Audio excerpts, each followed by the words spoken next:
Holy smokes.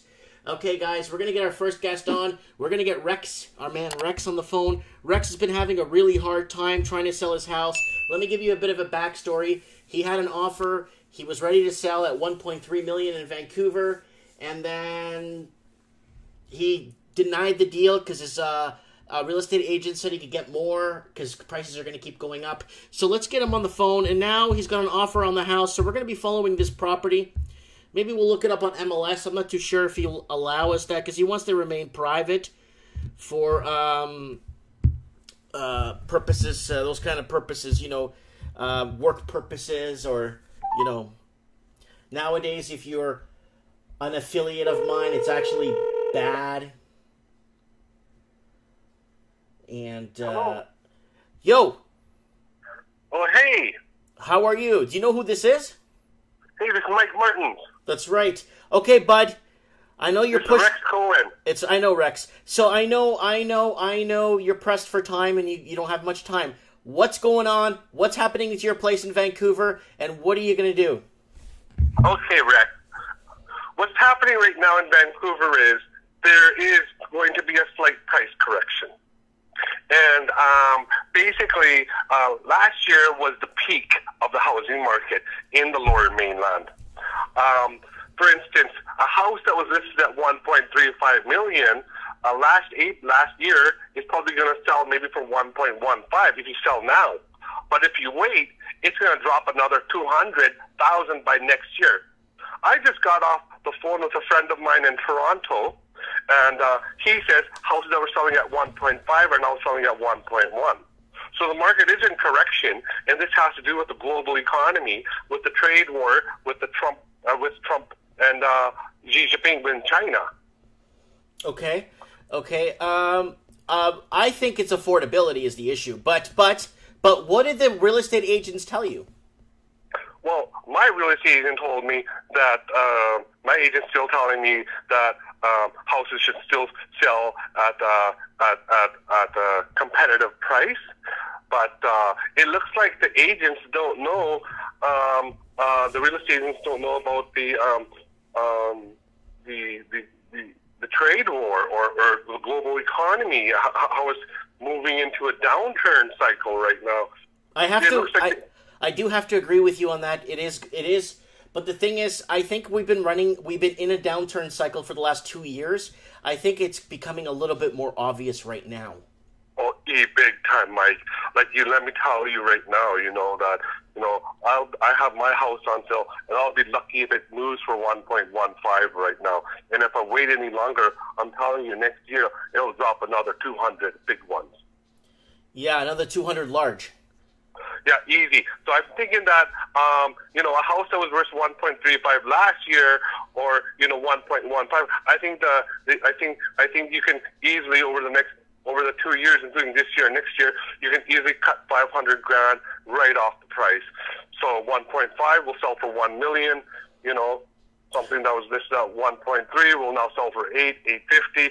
That's what's happening. I don't think it'll fall further than that. I think that's kind of like as far as prices can fall, but you never know. Maybe if this trade war goes on for a long time and there's more tariffs, and China starts restricting the cash flow, we could see prices drop a bit further. Yeah. Okay. So I think this is I don't think this is a correction. I think this sounds more like a crash. What are you predicting? 30-40% drop? I'm thinking about a 30% drop, 30 to 40. I don't think it can drop 50%. That's just too much. The government just won't allow it. And plus the Canadian economy, our economy is so weak that we have nothing supporting the Canadian economy. Let's get real. What do we got today, right? We got student loans. Student loans are paying our economy. Yeah. The forest industry is not doing well. They don't want the Kinder Morgan oil pipeline to go through. Fisheries are not doing that well anymore. Our technology sector, they're basically opening up offices in Vancouver because the labor is so cheap. People still don't make enough salary to afford anything in Vancouver, and basically the real estate industry has nowhere to go but down now. Yeah, yeah. And the agents don't want you to know this. Yeah, well, yeah. It's like anything else. It's like anything else. I call it the barber shop experience. I get it. You go to the barber, you pay him $20, and you have faith in the man to cut your hair, right? Yeah, exactly. Do you know why? Yeah. Do you know why you have faith in the man to cut your hair for $20? Because you can't cut your own hair. Yeah. Right? Yeah. So what's happening right now is it's a problem because it's becoming a big problem that people confided in their real estate agents, and it's become a nightmare. And they believe that, hey, my real estate agent is heavily educated, he knows what's best for me, and he knows what I need in my life.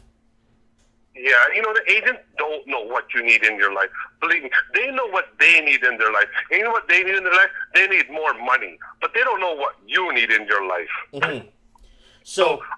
Yeah, basically that's the bottom line with the real estate agents, with what's happening on the coast. And it's going to be a rude awakening. People think it's not going to happen. Believe me, I am in this game, and I'm feeling it. I'm not just seeing it happen, I'm feeling it happen, because that's my story.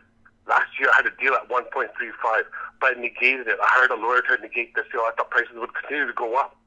Now I'm lucky to get 1.15 out of it. So you got really greedy.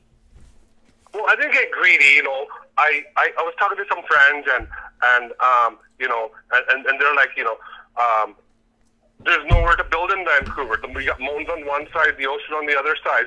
You got so many people moving here from Asia, and they're coming in with lots of cash. So, prices have nowhere to go but up. And I believed it, I was like, maybe it'll go up another 500 grand, 300 grand. But apparently, they're coming down now. Plus, interest rates are going to be rising, maybe this month and by the end of the year. Could we see the house on MLS, or you want to keep it private? I mean, it doesn't show who you are. Well, I'd rather keep it private for now. Yeah. Yeah. But there's another topic I did want to discuss with you, Mike Martins. Mm.